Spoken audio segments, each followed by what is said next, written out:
मात्रक को दूसरे पद्धति के मात्रक में कैसे बदला जाता है। आज हम बात करेंगे एक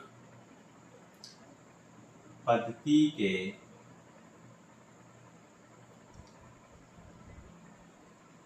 मात्रक को दूसरे पद्धति के मात्रक में बदलना। ओके, आज की जो क्लास है ये 4th क्लास है, यानी किस प्रकार इसको हम चेंज करेंगे, यानी फर्स्ट यानी 1 unit two change other unit, यानी सेकंड यूनिट में हमने कहा जैसे हमें यहाँ पर पहली बात तो या तो हमें MKS में दिया है, ठीक है, MS में दिया हो और हमसे CGS में क्या करेगा, ज्ञात करना है, ठीक। या ये कहेगा, या तो वो ये कहेगा कि MKS में दिया है और कहेगा CGS में ज्ञात करना है। थर्ड कंडीशन ये भी दे सकता है कि CGS में दिया है और कहेगा कि MKS में ज्ञात करना है, यानी दोनों में किसी कंडीशन में दे सकता है। फार्मूला इसमें हमने आपको बताया था, इसकी हम फार्मूले की यदि हम बात करें तो इसका जो फार्मूला होता है N2 बराबर होता है N1 M1 upon M2A L1 upon L2B और T1 अपॉन T2C।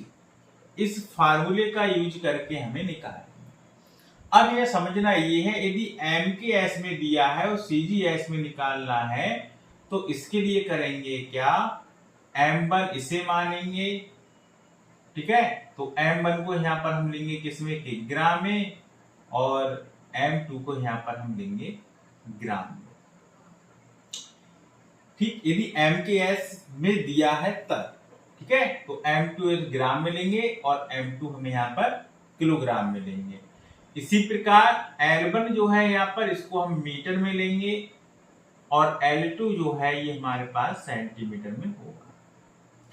और T1 और T2 की यदि हम बात करें तो ये भी सेकंड में आएगा और ये भी सेकंड में आएगा। कब, जब हमारे पास MKS दिया है और कह रहा है हमें CGS में निकालना है, ठीक। यानी यहाँ M1 की जगह किलोग्राम रखेंगे, M2 की जगह क्या रखेंगे, ग्राम। ऐसे ही L1 की जगह रखेंगे मीटर और L2 की जगह रखेंगे सेंटीमीटर। सेकंड दोनों में समान है, लेकिन T1 की जगह भी सेकंड रखेंगे, T2 की जगह भी सेकंड रखेंगे, ठीक। हमेशा चेंज करेंगे, बड़े वाले को किलोग्राम को चेंज करेंगे, ग्राम को सेम ऐसे ही रहने देंगे, ठीक। पहली कंडीशन। सेकंड कंडीशन ये CGS में दिया हो और कह रहा है कि MKS में बताना है। यदि CGS में दिया है और कह रहा है हमें MKS में निकालना है, इसमें हम क्या करेंगे, तो यहाँ पर M1 को मानेंगे ग्राम और M2 को यहाँ पर मानेंगे किलोग्राम। इसी प्रकार यहाँ पर L1 को मानेंगे आपका सेंटीमीटर और जो हमारे पास L2 है इसको हम मानेंगे मीटर। सेम उल्टा कर देंगे, इसमें सेकंड दोनों में सेम है। इस विधि से द्वारा हम एक पद्धति के मात्रक को दूसरी पद्धति के मात्रक में बदल सकते हैं। इसके लिए सवाल काफी पूछे जाते हैं, तो संभवतः इतनी बात समझ में आ गई होगी। अब देखिए सवाल कैसे देता है, पेपर में कैसे सवाल आते हैं उस पर करेंगे। जैसे हमारे पास एक बहुत ही साधारण सा सवाल है। सवाल ये है कि पारे का घनत्व, सवाल को पहले हम यहाँ पर नोट कर लेते हैं कि पारे का घनत्व 13.6, पारे का घनत्व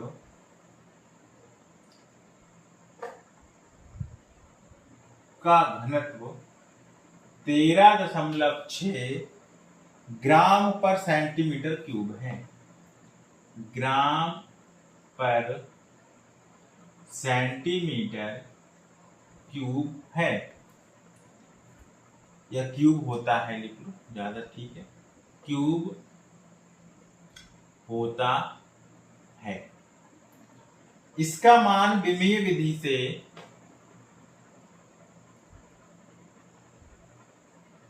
इसका मान विमीय विधि से ज्ञात कीजिए।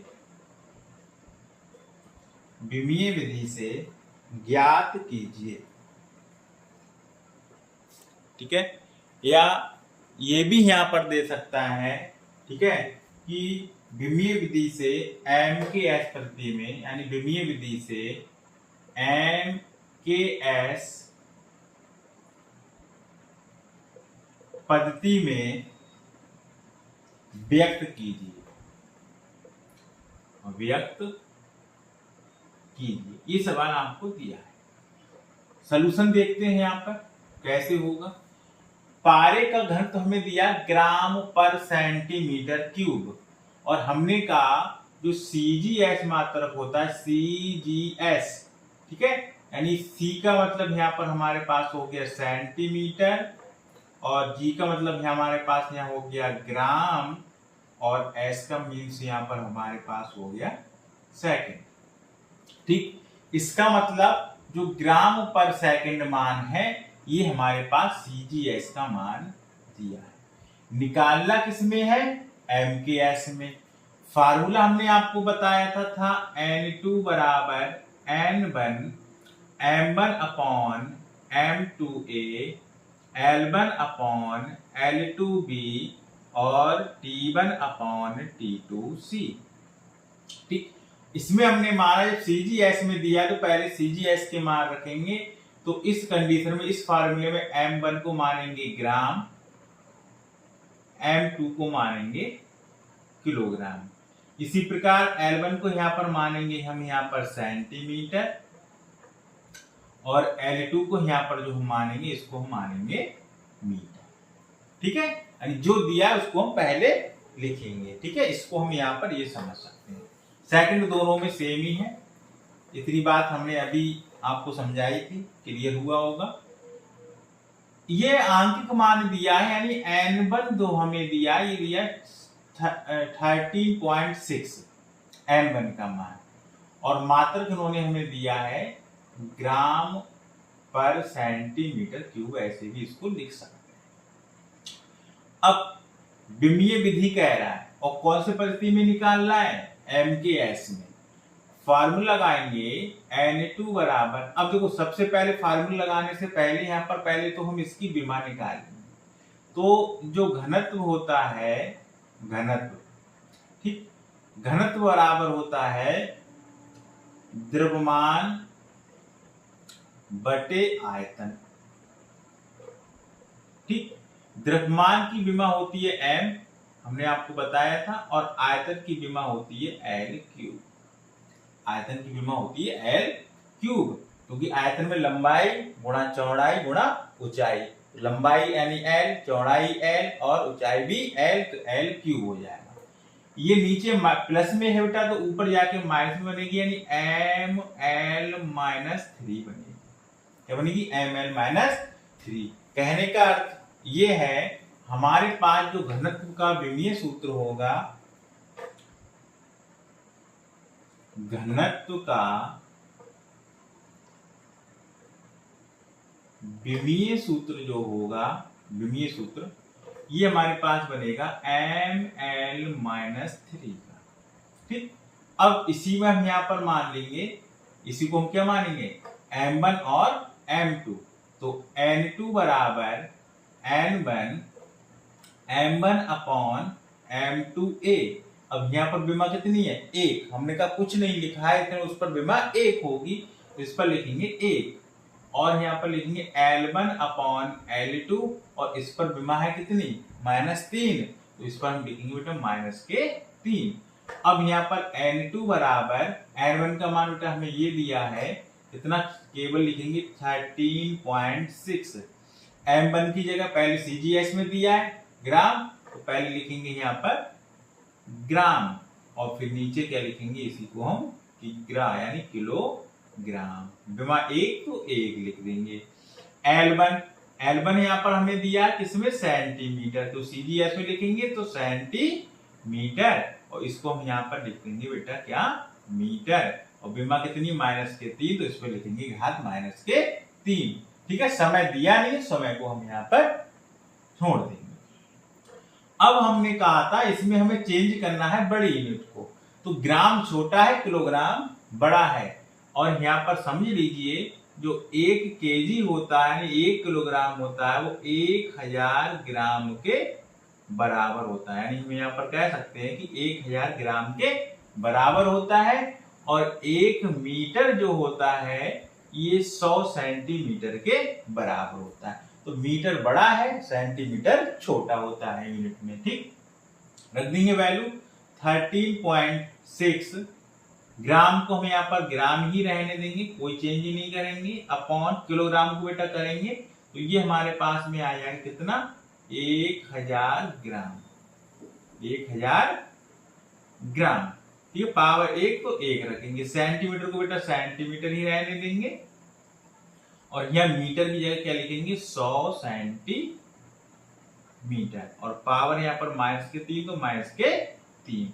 ग्राम से ग्राम कैंसिल, सेंटीमीटर के सेंटीमीटर कैंसिल, क्या बचेगा, N2 बराबर 13.6, ये बेटा हमारे पास लिख सकते हैं 10 की पावर 3। ठीक है, ये हमारे पास क्या आएगा, 1/10 की पावर 2। अब देखिए यहाँ पर ये 10 की पावर 2, चलो एक स्टेप बढ़ा देते हैं, 10 की पावर 2, और इस पर होगा -3। संभवतः इतनी बात आपको क्लियर हुई होगी। ठीक है, इतनी चीज आपको क्लियर हुई होगी, तो इसको हम नोट कर लीजिए, फिर आगे बढ़ते हैं, या हम इधर समझा देते हैं, इसी को इधर हम कर देते हैं, इसको हम यही रखे रहने देंगे। N2 बराबर बनेगा 13.6, और ये बेटा हम लिख सकते हैं मल्टीप्लाई में 10 की पावर 3, नीचे प्लस में है, ऊपर जाके किसकी बनेगी, माइनस की, यानी 10 की पावर -3। अब देखो ये 10 की पावर 2 प्लस में है, ऊपर जाके किसकी हो जाएगी, -10 की पावर -2 का हम क्या लिख सकते हैं, माइनस का क्यूब, माइनस माइनस प्लस, तो N2 बराबर होगा 13.6, 10 की पावर -3, और बेटा ये 3 दूनी 6, तो 10 की पावर +6, माइनस माइनस प्लस, क्योंकि माइनस गुणा माइनस करेंगे तो बेटा हमेशा प्लस आएगा। ठीक है, तो ये है -2, और गुणा हमारे पास गुणा 3, तो माइनस माइनस प्लस, और 3 दूनी 6, तो पावर 6 आ गई। इसमें बेटा ये पावर घटाएंगे तो प्लस की ज्यादा है, तो N2 हमें कितना मिला, 13.6 इंटू 10 की पावर 6 में 3 घटाओ, 3 ही तो बटेंगे, यानी 3, तो इतने आपके किसमें आ जाएंगे, अब किलोग्राम प्रति मीटर क्यूब में इसका आंसर मिलेगा। बात समझ में आ गई, यानी किलोग्राम मीटर क्यूब। ये इसका हो गया आपका विमीय विधि से क्या मान, इसका मान। ठीक है, किस तरह से निकालेंगे, क्लियर हुआ होगा संभवतः। थोड़ा सा कट रहा है,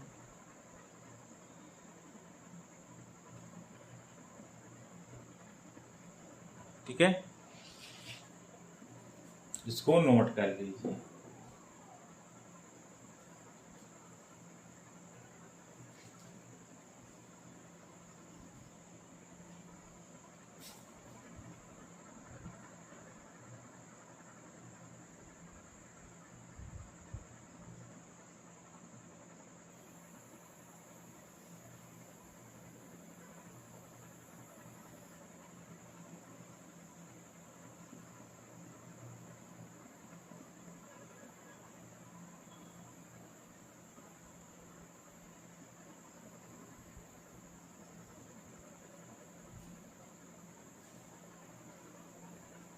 क्लियर हुआ, रफ करते हैं, समझ में आ गया, नोट कर लिया होगा। ठीक है, इस तरह से हम सवालों को सॉल्व करते हैं, एक पद्धति के मात्रक को दूसरी पद्धति में बदलते हैं। ठीक। अब नेक्स्ट इसमें हमें दिया है गुरुत्वीय त्वरण का मान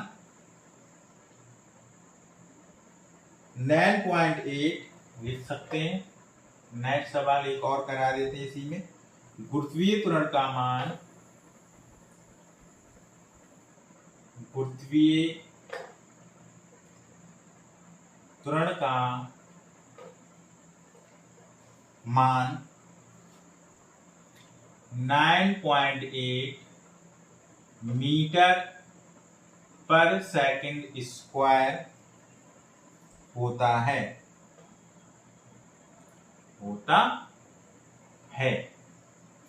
इसका मान विमीय विधि से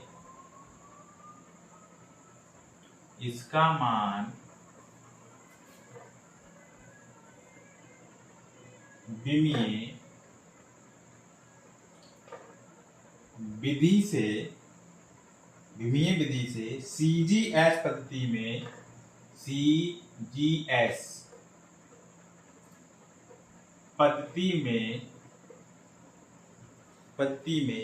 व्यक्त कीजिए।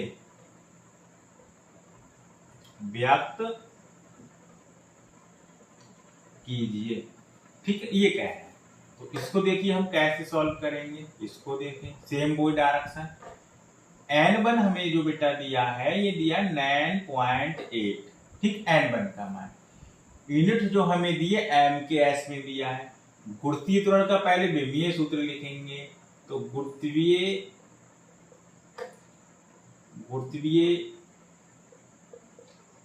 त्वरण का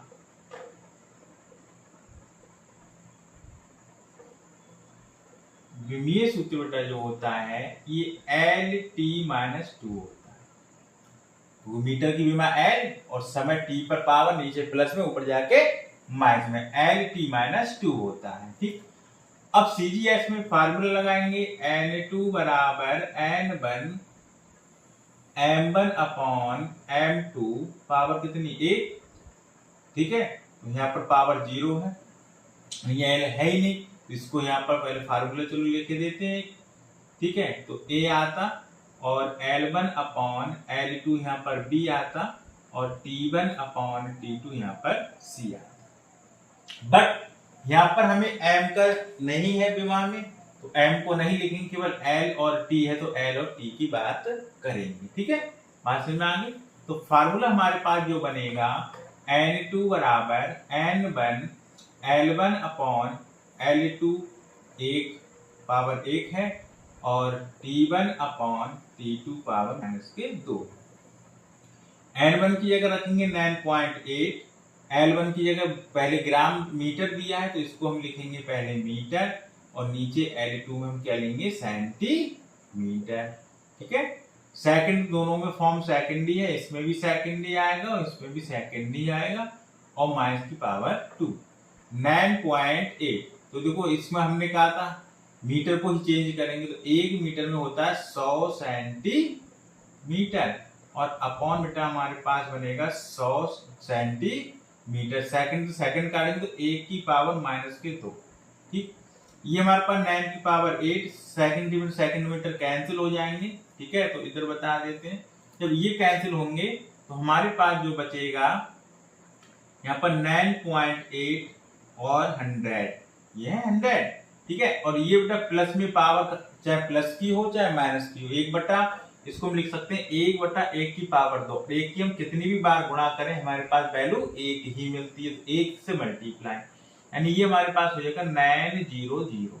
दशमलव बेटा कितने के बाद है 1 के बाद, तो 1 के बाद दशमलव लगाएंगे, यानी ये हमारे पास होगा 980। अब किसमें पूछा है CGS, और CGS में मीटर का मतलब क्या आएगा सेंटीमीटर और सेकंड आपका सेकंड, यानी सेंटीमीटर प्रति सेकंड स्क्वायर। ये हमारे पास इसकी क्या मिल जाएगी वैल्यू मिल जाएगी। ठीक है, इस तरह से हम किसी भी एक प्रणाली को दूसरी प्रणाली में व्यक्त कर सकते हैं, यानी इसी तरह हम एक प्रणाली को दूसरे प्रणाली में बदल सकते हैं। ठीक है, तो आज हमने इस पे चर्चा की है, कल हम इस पर दूसरा बनाएंगे कि इस पर हम सत्यता की जांच कैसे करते हैं, किस प्रकार करते हैं। ठीक है, तो आज की क्लास हम यहीं पर ब्रेक करते हैं।